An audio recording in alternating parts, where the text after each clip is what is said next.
ಏನಾಯ್ತು, ಕೆಲವನ್ನ ಒಬ್ಬರ ಪ್ರಜ್ವರಿಗೂ ಗೊತ್ತಾಗಲ್ಲ, ಒಳ್ಳೆ ಹುಡುಗ ಅವ್ಯಾವರು 4-5 ಹಾಕಿರ್ತಾನೆ. ನಮ್ಮ ದುಡ್ಡು ಇಸ್ಕೊಂಡೋಗಿ ಎಲ್ಲ ನನ್ನ ಕೈ ಸಿಗ್ತಲ್ಲ, ಎಲ್ಲೂ ಹೋಯ್ತದೆ ಅವಳು. ಸ್ವಲ್ಪ ಒಂದು 3 ವರ್ಷ ಸುಮ್ಮನೆ ಅದೇನೇನು ಯಾರ್ಯಾರು ಏನೇನು ಕರೀತಾರೆ. ನಾನು ಬಡ್ಡಿ ಸಹಿತ ನಮ್ಮ ಕಾರ್ಯಕರ್ತರು ಕೂಡಿಸ್ಕೊಂಡು ನಮ್ಮ ದೇವಗುರು ಮಗ ಬೇಕಾಗಿದ್ದು ಕುಮಾರಸ್ವಾಮಿ ಪಾಪ ಕೆಲಸ ಮಾಡಿರ್ಬೇಕು. ಮುಂಚೆ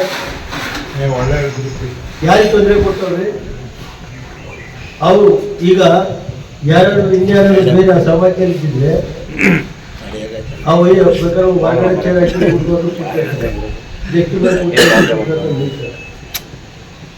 ಯಾರು ನೀವು ಕಳ್ಕೊತಿರೋ ಮತ್ತು ಅವ್ರಿಗೆ ಸಿಗ್ತಾರೆ. ಕುಮಾರಸ್ವಾಮಿ ಅವರು ಒಂದೇ ಒಂದು ಕೇಸ್ ಇರಲಿಲ್ಲ.